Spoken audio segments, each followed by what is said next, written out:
മാത്രം മതി എന്ന് പറയുമ്പോൾ അത്രമാത്രം വലിയൊരു മാറ്റം ഈ സമൂഹത്തിൽ സമസ്ത കേരള ജംഇയ്യത്തുൽ ഉലമ ഉണ്ടാക്കി. 1951 രൂപീകരിച്ച് 1952 10 മദ്രസകളാണ് വിദ്യാഭ്യാസ ബോർഡ് രജിസ്റ്റർ ചെയ്തത്. 951 വിദ്യാഭ്യാസ ബോർഡ് ആരംഭിക്കുന്നത്. ഇന്ന് 10 മദ്രസകളും കൂടിയാൽ 12,000 മദ്രസകളായി സമസ്തക്ക്. അൽബിർ, അസ്മി, ഈ മദ്രസ, SNEC, ME engineering college, council of Samastha women's colleges തുടങ്ങി വനിതാ വിദ്യാഭ്യാസത്തിനും പൊതുവിദ്യാഭ്യാസത്തിനും ഭൗതിക വിദ്യാഭ്യാസത്തിനും ആത്മീയ വിദ്യാഭ്യാസത്തിനും അതിലുപരി നിരവധി ദർസുകൾക്കും അനാഥാലയങ്ങൾക്കും ഒക്കെ സമസ്ത നേതൃത്വം കൊടുത്തുകൊണ്ടിരിക്കുന്നു. 1964 ജൂൺ 23 കേരളത്തിലെ ഒരു പ്രമുഖ മലയാള പത്രം മലയാള മനോരമ എഡിറ്റോറിയൽ എഴുതിയിട്ടുണ്ട്. ആ തീയതി കുറിച്ചു വെച്ചുകൊണ്ട് ഫയൽ പരിശോധിച്ചാൽ നിങ്ങൾക്ക് കാണാം 1964 ജൂൺ 23 അവരുടെ എഡിറ്റോറിയൽ, അന്യ സമുദായക്കാർ നടത്തിക്കൊണ്ടിരിക്കുന്ന ഒരു പത്രത്തിന്റെ എഡിറ്റോറിയൽ, പത്രാധിപക്കുറിപ്പ്, സമസ്തയുടെ വിദ്യാഭ്യാസ പ്രവർത്തനത്തെ കുറിച്ചാണ് ഒരു എഡിറ്റോറിയൽ എഴുതിയിട്ടുള്ളത്. അതിലുള്ള കാര്യങ്ങൾ വായിച്ചാൽ എന്റെ സമയം നഷ്ടപ്പെട്ടു പോകും, നിങ്ങൾ വായിച്ചാൽ മതി. ഇന്ന് കേരളത്തിന്റെ പുറത്തേക്ക് സമസ്തത്തിന്റെ വിദ്യാഭ്യാസ വിപ്ലവം ഉയർത്തുകയാണ്.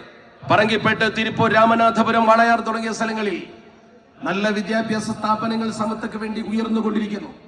അതിനുവേണ്ടി സമസ്തയുടെ ആലിമ്യങ്ങൾ പ്രവർത്തിച്ചു കൊണ്ടിരിക്കുന്നു.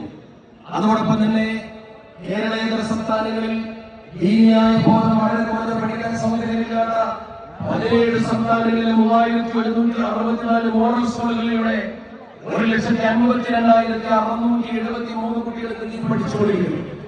അതിനുവേണ്ടി പണിയെടുക്കുന്ന നമ്മുടെ പ്രിയപ്പെട്ട വിദ്യാർത്ഥിയുടെ പ്രവർത്തകർ മാത്രമല്ല, അവർക്ക് വേണ്ടി പ്രത്യേക സംവിധാനങ്ങളും സൗകര്യങ്ങളും സമസ്ത ചെയ്തുകൊണ്ടിരിക്കുന്നവർ സമസ്തയുടെ പ്രവർത്തകരാണ്, സമസ്തയുടെ സ്ഥാപനത്തിന്റെ മക്കളാണ്. അതോടൊപ്പം തന്നെ ആ പ്രദേശങ്ങളിലൊക്കെ വിദ്യാഭ്യാസ വിപ്ലവം നടത്തുന്നതോടുകൂടി സമസ്തയുടെ ചിന്ത അവർക്ക് പകർന്നു കൊടുക്കുന്നതിനും അഹ്ലുസ് സുന്നത്തി വൽ ജമാഅത്തിന്റെ നേർധാരയിൽ നിർത്തുവാനും വളരെ വലിയ ശ്രമങ്ങളാണ് നടന്നുകൊണ്ടിരിക്കുന്നത് ഈ മക്തബുകളിലൂടെ. അതില്ലെങ്കിൽ അവർക്ക് ദീനീ പ്രവർത്തനം എന്തെന്നറിയില്ല. ദീൻ അറിഞ്ഞിട്ട് വേണ്ടേ ദീനീ പ്രവർത്തനം അറിയാൻ.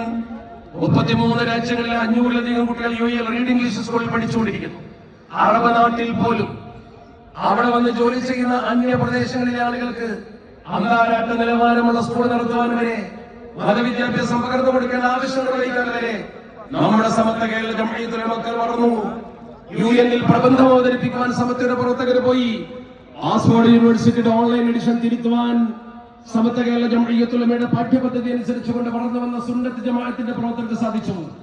അതോടൊപ്പം തന്നെ പൊതുപ്രവർത്തനത്തിൽ ചെയ്തു നോക്കൂ. കോവിഡ് കാലത്ത് 5 കോടി രൂപയുടെ റിലീഫ് സമസ്ത നടത്തി. വിദ്യാഭ്യാസ ബോർഡിന്റെ നേതൃത്വത്തിൽ ആ പ്രവർത്തനം കരിഞ്ചോലമലയിലും ചൂലമലയിലും പാതാറിലും നേരിട്ട് റിലീഫ് പ്രവർത്തനങ്ങൾക്ക് നേതൃത്വം കൊടുത്തുകൊണ്ട് ശക്തമായ പ്രവർത്തനമാണ് സമസ്ത കേരള ജംഇയ്യത്തുൽ ഉലമ വിദ്യാഭ്യാസ ബോർഡിന്റെ ചാനലിലൂടെ അതിന്റെ ഫണ്ട് ശേഖരണത്തിലൂടെ നിർവഹിച്ചത് എന്ന് നിങ്ങൾക്ക് കാണുവാൻ കഴിയും. ഡൽഹിയിൽ ഓഫീസ് തുറന്നുകൊണ്ട് പ്രവർത്തനം ആരംഭിച്ചു. ഇംഗ്ലണ്ടിലും സിംഗപ്പൂരിലും ആഫ്രിക്കൻ മേഖലയിലും ഇമാമുമാരും ഖതീബുമാരുമായി സേവനമനുഷ്ഠിക്കാൻ ഈ കൊച്ചു കേരളത്തിൽ നിന്ന്, ഇന്ത്യയുടെ ഭൂപടത്തിലെ ഒരു ചെറിയ ഭാഗമാണ് കേരളം.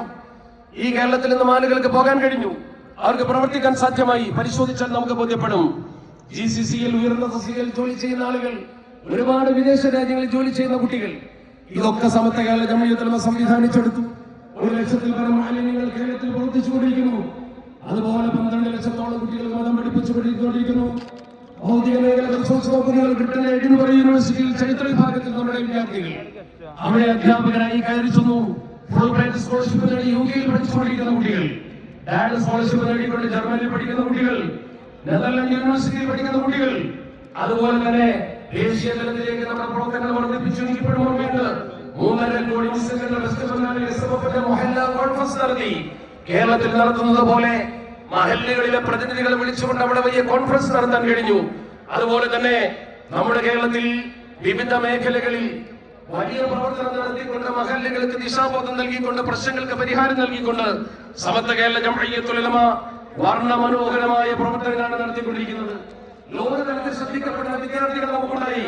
ഖത്തർ ഡിബേറ്റ് ഫൗണ്ടേഷന്റെ 2025 നവംബറിൽ നടത്തിയ 3ാമത് ഒമാനിൽ നടന്ന അന്താരാഷ്ട്ര അറബിക് ഡിബേറ്റിൽ 18 രാജ്യങ്ങളിലെ 40 യൂണിവേഴ്സിറ്റിയിലെ വിദ്യാർത്ഥികൾ മത്സരിച്ചപ്പോൾ സെമി ഫൈനലിൽ പാകിസ്ഥാനെയും ഫൈനലിൽ ഇന്തോനേഷ്യയും തോൽപ്പിച്ചുകൊണ്ട് സമസ്തയുടെ മക്കൾ 1ാം സ്ഥാനം നേടി എന്നത് പത്രത്തിൽ നിങ്ങൾ വായിച്ചിരിക്കും.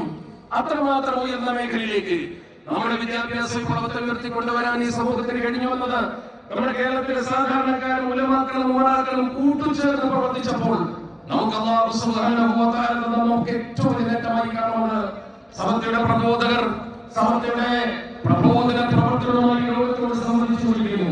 വിജ്ഞാനവേദിയിൽ മത്സരിച്ചവർ നേട്ടങ്ങളുന്നു. ഇതിലാണ് മത്സരിക്കേണ്ടത്. അല്ലാഹുവിന്റെ പരിശുദ്ധ ഖുർആൻ പറഞ്ഞു, ഫീ ദാലിക ഫലിയതനാഫസൽ മുതനാഫിസൂൻ. ഇത്തരം നല്ല കാര്യങ്ങളിലാണ് അല്ലാഹുവിന്റെ പരിശുദ്ധ ദീൻ നമ്മളോട് മത്സരിക്കാൻ പറഞ്ഞത്. ആ മത്സര ബുദ്ധിയോടുകൂടി കാലത്തിൽ പ്രവർത്തനം നമുക്ക് കാണാൻ കഴിയും. വിദ്യയിലൂടെ യുവതയെയും യുവതികളെയും നേർദിശയിൽ നയിക്കാനുള്ള സംവിധാനമാണ്. ഇന്ന് നമുക്ക് SNEC പോലെ തന്നെ നമ്മുടെ ഒരുപാട് അത്ഭുത സംവിധാനത്തെ പോലെ തന്നെ അസ്മി സംവിധാനത്തെ പോലെ തന്നെ CSWC എന്ന് പറയുന്ന വനിതാ വിഭാഗം വളരെ മനോഹരമായ കുട്ടികൾക്ക് ഫദില കോഴ്സ് പഠിപ്പിച്ചുകൊണ്ട് മതഭൗതിക സമന്വയ വിദ്യാഭ്യാസത്തിലേക്ക് അവരെ കൊണ്ടുവരികയാണ്. അതാണ് നമ്മൾ മനസ്സിലാക്കേണ്ട ഏറ്റവും വലിയ കാര്യം. സമൂഹത്തിൽ അപജയം സംഭവിച്ചുകൊണ്ടിരിക്കുന്നത് ആധുനിക യുഗത്തിൽ നമ്മൾ കണ്ടുകൊണ്ടിരിക്കുന്നു.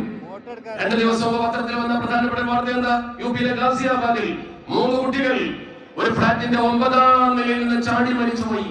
എന്നേ ഒരു മരിക്കാൻ കാരണം കൊറിയൻ ഓൺലൈൻ ടാക്സിയും കാണുകയാണ്. അച്ഛൻ മൊബൈലിൽ പിടിച്ചു. അതിലെ 3 കുട്ടികൾ മിഷിയും ആശിയും ഫക്കീം, ആ 3 കുട്ടികൾ 9ാം നിലയിൽ നിന്ന് ചാടി മരിച്ചു. ആ കുട്ടികൾ മരണത്തിലേക്ക് പോയത് അച്ഛൻ മൊബൈലിൽ പിടിച്ചു വെച്ചു എന്നതിന്റെ കാരണത്താലാണ്. ഇത് എവിടെയും സംഭവിച്ചിട്ടുണ്ട് ഞാൻ ഓർക്കുകയാണ്. അല്പം മുമ്പ് 2004 ജനുവരിയിൽ നമ്മുടെ തിരൂർ പ്രദേശത്ത് ഉണ്ണിയാലിൽ കുളിമുറിയിൽ കയറിയ ഒരു കൊച്ചുകുട്ടി മുഹമ്മദ് ഷാഹിദ് ആത്മഹത്യ ചെയ്തത് മാതാവ് മൊബൈൽ